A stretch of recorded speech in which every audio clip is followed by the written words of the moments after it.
waiting for someone to say "Tusi bong ho ji."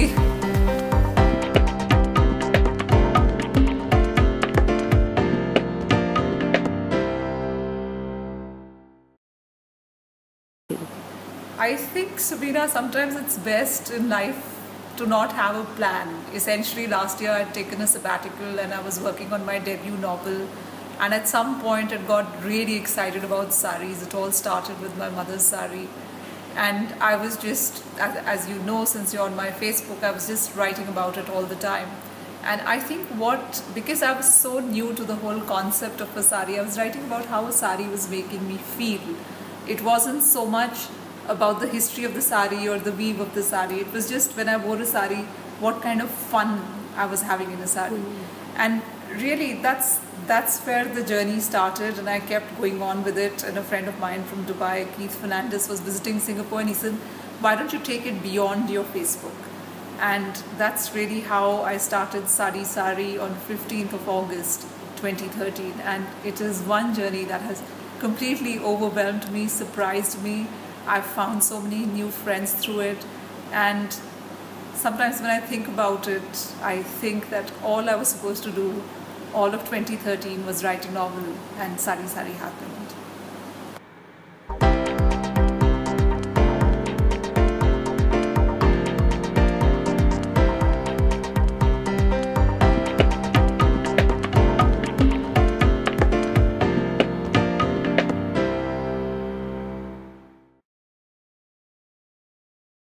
Each week, Sari Sari gets between 75,000 to 100,000 hits. Quite obviously, India has contributed to the largest number of hits on the page because we are a sari culture. But what I found most interesting is the second largest number of hits come from the US, and third is Singapore. And this page is, as you know, born in Singapore. And I kind of found it really surprising that there was such a strong sari-going culture in the US, and they keep sending me pictures. They're very actively engaged with the page. Just so fascinating to see how the sari culture exists beyond India, and how so many women are really very happily embracing their saris. Somebody came over to my home the other day and she was saying we didn't see so many saris as Facebook profiles, before Sari Sari happened. And I feel very heartened, very encouraged that all of this is happening. May we never lose our saris. I think they were just waiting to pop out of our wardrobes and just have lots and lots of fun. And I can say this with absolute confidence because till 2 years ago, and you know me very well, I had not even looked at a sari. I was the girl who didn't even wear a sari for a Diwali party, I was complete jeans and t-shirt kind of girl, and here I am today dressed up for a photo shoot.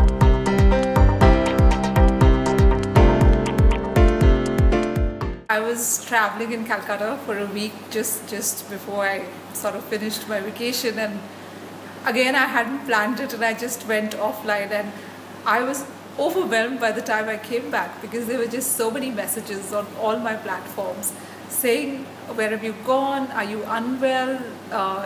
And there was one girl who wrote to me and she counted the exact number of hours, minutes and seconds since my last update. And I didn't realize that it has become kind of so big that people wait for updates on Sari Sari. They wait to hear the stories. And really for me, Sari Sari was a story beyond the sari. It was using the sari as a narrative device to celebrate every woman. I think we don't do that often enough, just the way everything around us is structured. A lot of our storytelling is centered around celebrities, or you've got to be an actress.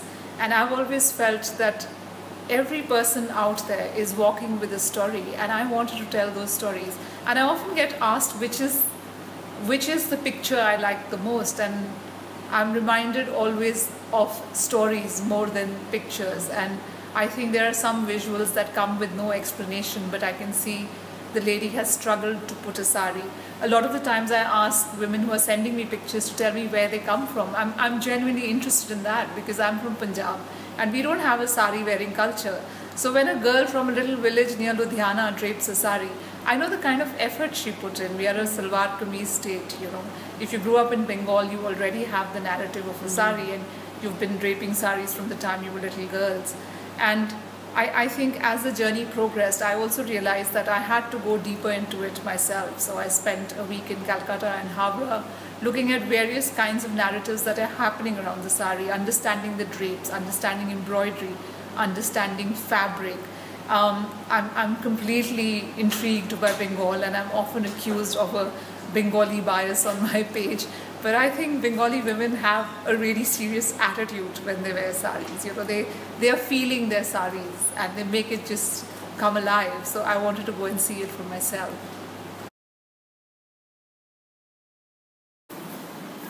So I drape.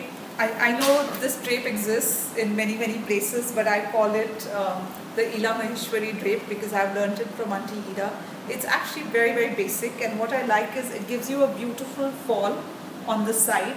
Your pleats, in addition to the pleats that you have straight, you get your side pleats that come out as well. And what you need to do is just a very simple trick, as I call it.